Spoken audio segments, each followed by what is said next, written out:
this opportunity to speak.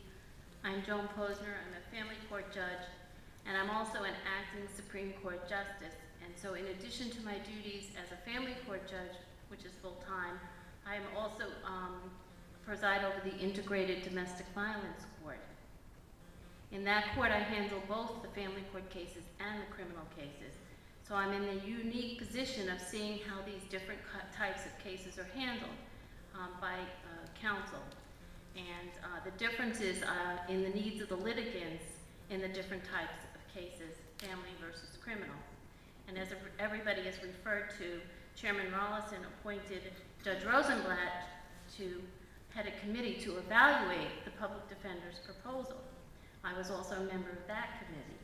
I can assure the legislature that every member of that 16-person committee shares your goal of reducing costs, controlling costs, and saving taxpayer dollars. The committee spent several months and hundreds of hours researching this complex issue. The committee wrote a thorough report, a well-reasoned report. Each of you have received a copy. I implore you to read it and study it carefully.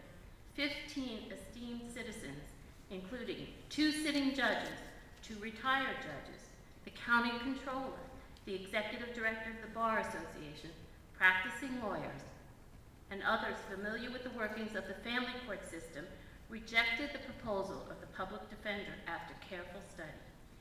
In his transmittal letter, Judge Rosenblatt stated, "Every member of the committee, with the exception of the public defender, believes that the introduction of any public defenders into the family court would not bring any cost saving, but on the contrary, would be more costly and moreover, would disrupt a management process that now works well."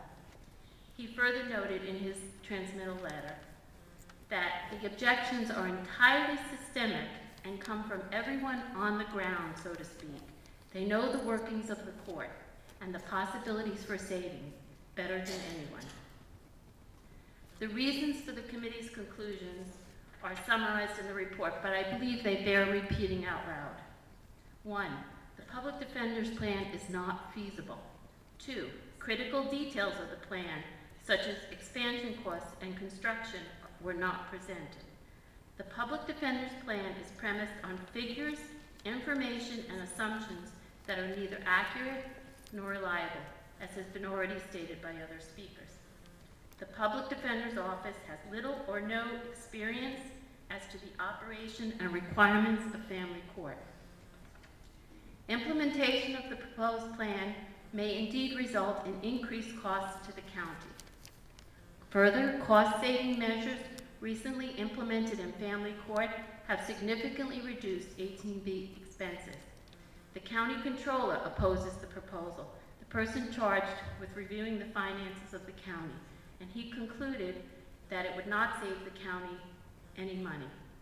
I must emphasize that despite a year having gone by since the proposal was first put forth, no specific plan has been presented or was presented to the committee, answering the fundamental questions the committee had, such as where the attorneys would be located, how the safety of litigants would be protected, how attorneys could be available to see their clients outside of court hours if they're in court all day long, how conflicts would be identified and how they would be handled, and how the plan would specifically save money.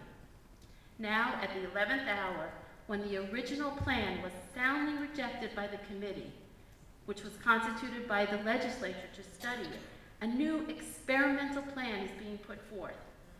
The committee is similarly opposed to this experimental plan and discussed that in the report, because the experimental plan of 2 attorneys for family court is similarly flawed, will create a new bureaucracy, and will not save the county money.